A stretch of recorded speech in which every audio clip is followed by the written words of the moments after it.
ये H bomb तो नहीं है, एच बॉम्ब आ रहा है, हाइड्रोजन बॉम्ब आ रहा है। ये एक और उदाहरण है वोट चोरी का।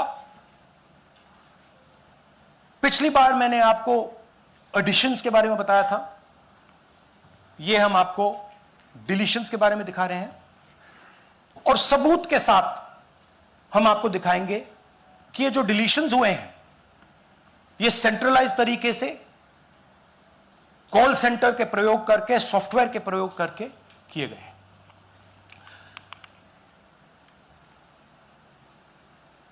हमारे पास इस प्रेजेंटेशन में जो मैंने आपको अभी दिखाया 100% सबूत है, प्रूफ है कि ज्ञानेश कुमार जी हिंदुस्तान के चीफ इलेक्शन कमिश्नर वोट चोरों की रक्षा कर रहे हैं, और यह मैं आपको अभी दिखाने जा रहा हूं।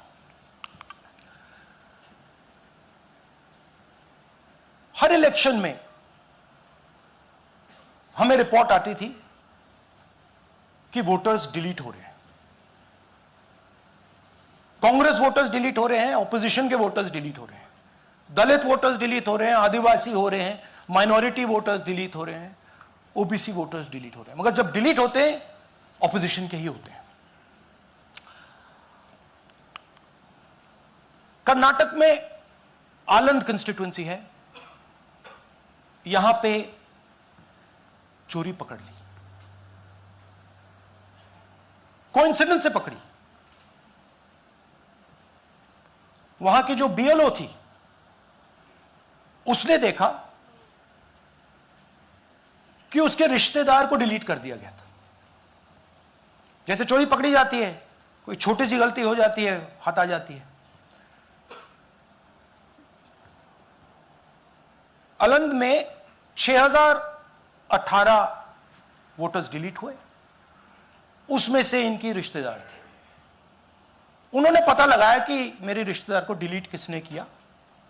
पता लगा कि पड़ोसी ने रिश्तेदार को डिलीट किया। बीएलओ ने जाके पड़ोसी से पूछा कि भाई आपने मेरे रिश्तेदार को क्यों डिलीट किया। पड़ोसी ने कहा मैंने तो नहीं किया। बीएलओ सस्पिशियस हो गई, शक पड़ा, उसने प्रोसेस चालू कर दी।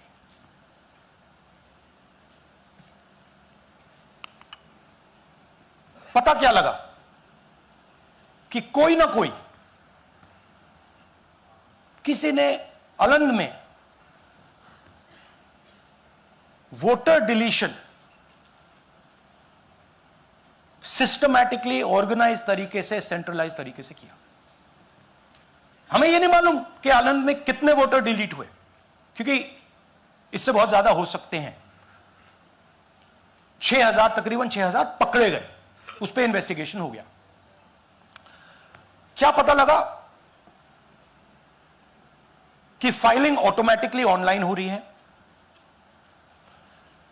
मोबाइल नंबर्स कर्नाटक के नहीं यूज हो रहे, मोबाइल नंबर्स दूसरी स्टेट्स के यूज हो रहे हैं। इनफैक्ट कर्नाटक के नंबर थे ही नहीं उसमें। मतलब आप दिल्ली में बैठे डिलीट कर रहे हो, आपका नंबर तमिलनाडु का है। आप गुड़गांव में डिलीट कर रहे हो, आपका नंबर झारखंड का है। और जब हम चेक कर रहे हैं कि भैया आपका नंबर है, तो आपका नंबर है ही नहीं, किसी और का नंबर है। और टारगेट करके कांग्रेस वोटर्स को डिलीट किया गया। ये गोदाबाई जी हैं, इनके नाम पर 12 वोटर्स डिलीट किए गए। इनको मालूम ही नहीं, इनको पता ही नहीं कि इन्होंने 12 वोटर्स डिलीट किए। दिखाइए जरा।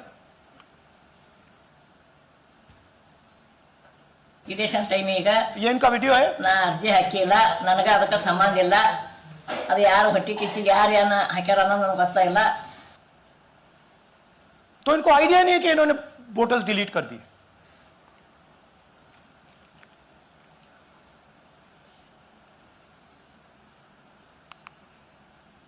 ये सारे के सारे जो नंबर्स हैं, ये कर्नाटक के नंबर्स नहीं है, ये अलग अलग स्टेट्स के नंबर्स हैं।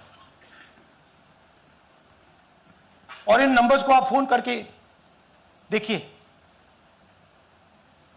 रिप्लाई नहीं आता है।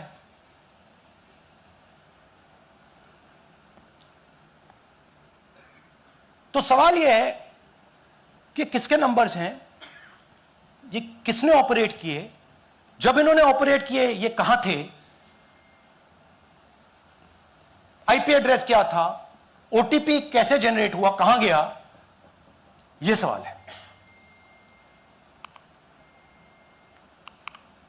यह दूसरा उदाहरण, सूर्यकांत जी जो अभी स्टेज पे आए थे, इन्होंने 12 वोटर्स को 14 मिनट में डिलीट कर दिया। आप फॉर्म भरने की कोशिश कीजिए, डिलीशन फॉर्म भरने की कोशिश कीजिए, देखिए। और जब हमने इनसे पूछा कि भैया आपने ये कैसे किया, वो कहते हैं मैंने तो नहीं किया, मैं तो जानता ही नहीं हूं।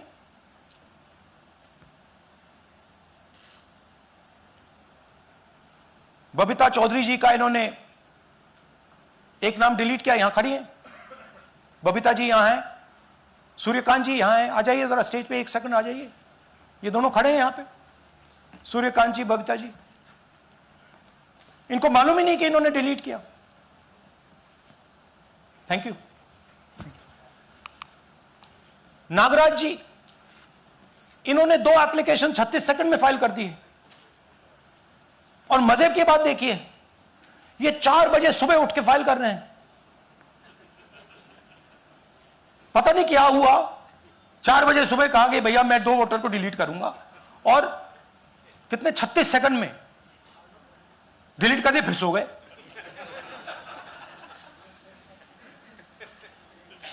हमारी माइंड में पहले सवाल था कि क्या इलेक्शन कमीशन भी सो रहा है, मगर नहीं, सोया कोई नहीं है, जगे हुए हैं, सिस्टमैटिकली मदद हो रही है।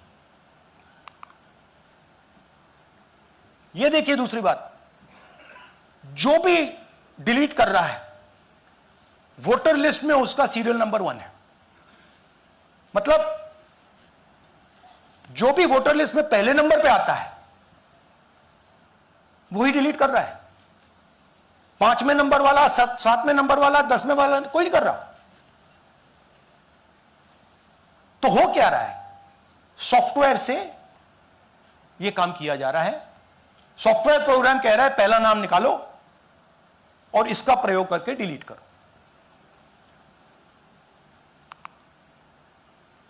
टारगेटेड डिलीशंस हो रहे हैं। कांग्रेस पार्टी पर आनंद में अटैक किया। टॉप 10 बूथ्स जहां सबसे ज्यादा कांग्रेस की स्ट्रेंथ थी वहां टारगेट किया। और 2018 में पिछले इलेक्शन में 10 में से 8 बूथ कांग्रेस पार्टी जीती थी, और इन 8 में से इन्होंने 6000 लोग उड़ाने की कोशिश की। ये कोइंसिडेंस नहीं था, ये प्लान था, और ये सेंट्रलाइज तरीके से किया जा रहा है। अब मैंने बहुत बड़ी बात बोली, चीफ इलेक्शन कमीशन के बारे में मैंने बोला कि यह व्यक्ति वोट चोरों की रक्षा कर रहा है। जो भी मैं यहां बोल रहा हूं 100% प्रूफ के साथ, सबूत के साथ बोल रहा हूं। और मैं अभी आपको दिखाना चाहता हूं कि मैं यह शब्द क्यों बोल रहा हूं और किस बेसिस पे बोल रहा हूं। आपको अपनी आंखों से यह दिखेगा। कर्नाटका सीआईडी ने केस चालू किया कि वोटर कौन है, ये फोन किसके हैं, ये आईपी एड्रेस क्या है, ओटीपी कहां गया, इन चीजों के बारे में इन्वेस्टिगेशन शुरू होती है। कर्नाटक सीआईडी ने हिंदुस्तान के इलेक्शन कमीशन को 18 चिट्ठियां लिखी हैं। हमें आप यह इंफॉर्मेशन दीजिए, बिल्कुल क्लियर है, डेस्टिनेशन आईपी दीजिए, डिवाइस डेस्टिनेशन पोर्ट दीजिए, ओटीपी ट्रेल दीजिए, फोन नंबर्स दीजिए, फोन नंबर्स के मालिकों के नाम दीजिए। क्लियरली पूछा है, नो आंसर। 18 चिट्ठी CID Karnataka, no answer from chief election commissioner, no answer from election commission. Timeline देखिए,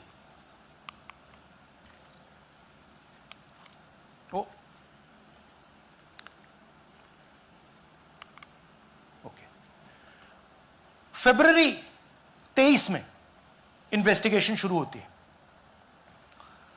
मार्च 23 में कर्नाटक का सीआईडी चिट्ठी लिखती है ईसीआई को कि हमें सारे डिटेल्स दे दीजिए। अगस्त में इनकंप्लीट डिटेल्स दी जाती है, जिससे कोई इन्वेस्टिगेशन आगे नहीं बढ़ेगा। जिन चीजों की जरूरत थी वो नहीं दी, जिसकी जरूरत नहीं थी वो सारी दे दी। पहला सबूत। दूसरा सबूत, 18 बार रिमाइंडर लेटर गए हैं। आपको अगर सीआईडी एक बार लेटर भेज दे और आप नहीं गए, आप जानते हो क्या होगा। यहां पे इलेक्शन कमीशन को 18 बार लेटर गए हैं, कुछ नहीं हुआ है। बाद में क्या होता है, कर्नाटक ईसी इलेक्शन कमीशन को लिखता है, कहता है भैया हमें दे दीजिए, आपको इंफॉर्मेशन देना पड़ेगा। No reply. मार्च 25 में आखिरी लेटर सितंबर में गया है, कुछ ही दिन पहले। No reply from EC. यह है सबूत कि ज्ञानेश कुमार जी वोट चोरों की रक्षा कर रहे हैं, और यह ब्लैक एंड व्हाइट सबूत है, इसमें कोई कंफ्यूजन नहीं है कहीं।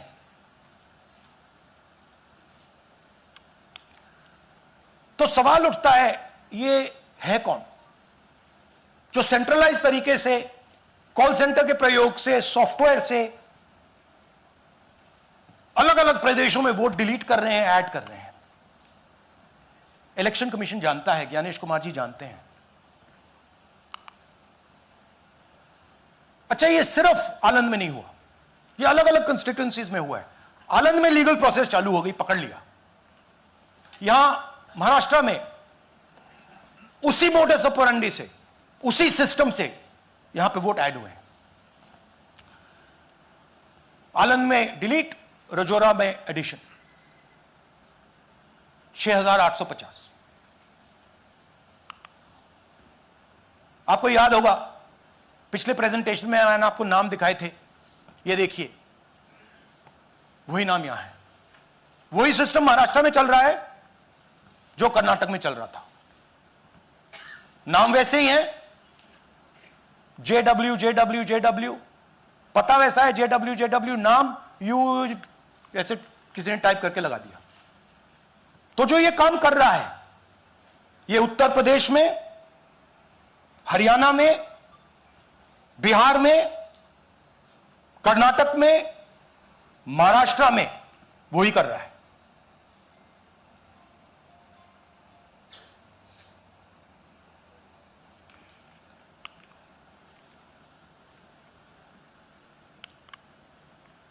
तो हमारी डिमांड है, ज्ञानेश कुमार जी, आप अपना काम कीजिए। आपने ओथ लिया है, आप हिंदुस्तान के चीफ इलेक्शन कमिश्नर हैं। आपसे कर्नाटक की सीआईडी सबूत मांग रही है।